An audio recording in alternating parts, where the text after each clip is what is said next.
Today's episode of FUNKtv is sponsored by the letter J. Keen eyes on the channel may have noticed that I've been hiding a lot of JoJo references in my recent videos. Well, in case the message wasn't clear, I like JoJo. I'm the kind of guy that overanalyzes everything, and David Production has not failed me in that department. The show's always clean, consistent, and entertaining, but I want to talk about something very specific I haven't really noticed anybody else talk about in the show, and that's its inventive use of color. You know, these things.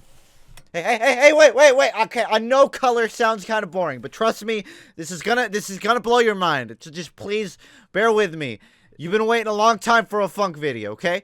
Just on the surface, JoJo is very abstract with its use of color. None of the characters in the series actually have canonical color schemes, so when DP turned it into an anime... Okay, well that actually sounds kind of weird. When David turned it into an anime, they took a lot of creative liberties on color palettes. Characters have a base color scheme, but then they'll flip-flop and change these colors to reinforce the tone of scenes. Now all of that is nerd talk. I have a list of some of my favorite examples of color usage in the show that I'll be going through today. There may be some minor spoilers, so I really advocate you watch the show yourself first, but if not, I'll keep it understandable. Hey yo, where my niggas at? I know I got them down in the green, give them love and they give it back. Joseph Joestar is a clever boy. Nani? He loves to taunt his enemies by predicting their next sentence, almost as if he knows their every step before they'll even make them. But what I really love about this is that David created a very specific visual cue for it. One I like to call the Gotcha! さらにおめえはこいつなぜ穴を開けられて生きていられるんだというこいつなぜ穴を開けられて生きていられるんだ This is a good example of abstract color composition. When a character gets got, we see them in this vivid kaleidoscopy color palette. Such an overwhelmingly stark contrast from the previous scene perfectly invokes the same surprise and confusion the character is going through when it hits. In fact, at one point, another character actually uses this trick on Joseph himself, and he gets stuck in the exact same visual cue.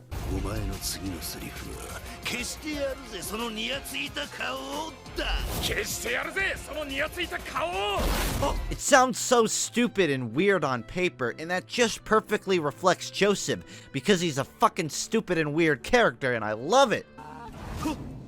I'm Michael Jordan. Stop it. Get some help. You may have noticed that Joseph Joestar can be shortened to JoJo. The same applies for the Joestars of every generation in the series. The reason I bring this up is because I myself am a JoJo. Oh, shit. Hey, Jujaw, you think maybe you could get back on topic? No, I'm not dealing with it today, engineer. I'm writing you out of the episode. Oh, like hell you are!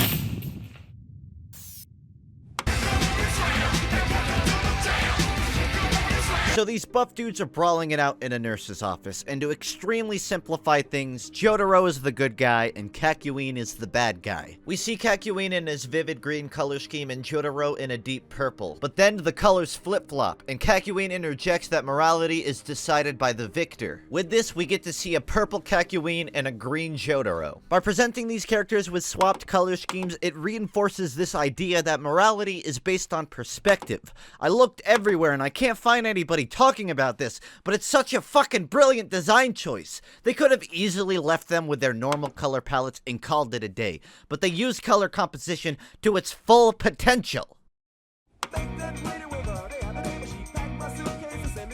JoJo Part 4 takes place in Japan. During this part, David decided they would make the sky yellow, the trees purple, the streets green, and to this day, nobody seems to know why. It was never shown in the manga that way. Nobody ever acknowledges that they are that color, but I have a theory on this. I think David specifically chose this palette to reinforce the fact that it's a creepy town. The first intro is called Crazy Noisy Bizarre Town, and from the outside, it seems like a normal place, but on the inside, there's a lot of weird shit going on.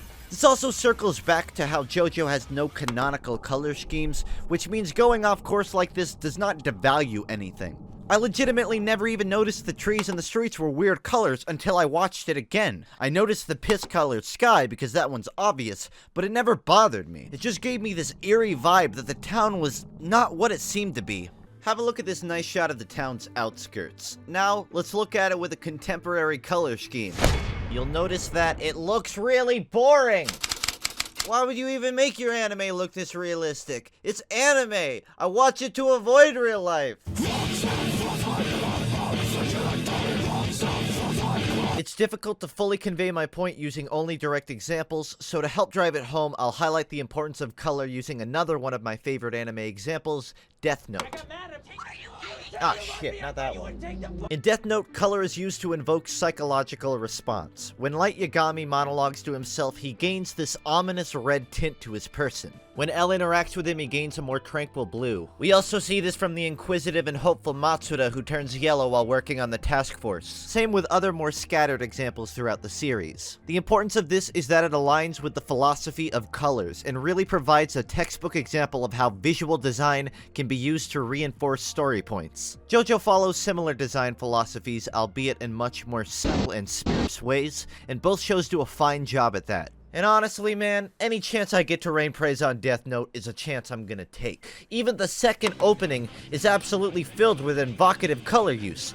A lot of color use. Jesus Christ, I don't even know what I'm supposed to feel watching this. Hey, that's actually a good reflection of the show itself. I could go on for hours about the use of color in JoJo's intros, and I'm being serious about that too. They are insane. But you know, I've got a video to wrap up here, so. Dude, remember how the first intro looked like it was a manga, and also the second intro was super abstract and crazy, and then the third intro had like all those settings with different color palettes, and then the fourth intro had that fucking, thing where they change colors, but I can't explain why because it's important to the story. Also, the fifth intro was just super colorful all the way through, but then the sixth one got really washed out and desaturated because the story was getting really dark, and then the seventh and eighth intro had a bunch of symbolism about lightness and darkness being at war with each other. Holy fucking shit!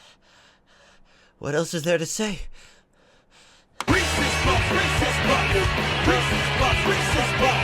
Even the smallest details in JoJo coloring exist with a purpose. Stand users often share a similar color palette with their stands.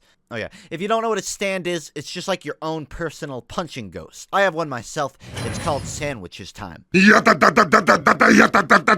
show often starkly contrasts characters with their surroundings and visualizes more magical concepts very colorfully and uniquely. Take for instance Haman, which is basically body energy, which is really vibrant and sparkly, especially when mixed with soap for some reason. I guess the point I'm trying to make is that every part of a show's production is important. Cinematography is just a blanket term for a lot of smaller, interconnected concepts. And at the end of the day, watching buff shirtless dudes pummel each other will always be my favorite pastime. But JoJo takes it to a whole new level, and I'm glad they made that effort. Now we just have to wait for part 5 to finally get announced. Oh, the video's over? We hardly had any visual gags. Okay, I'm just gonna stuff them all into the end. Oh, hey, Spy. I like the new tuck.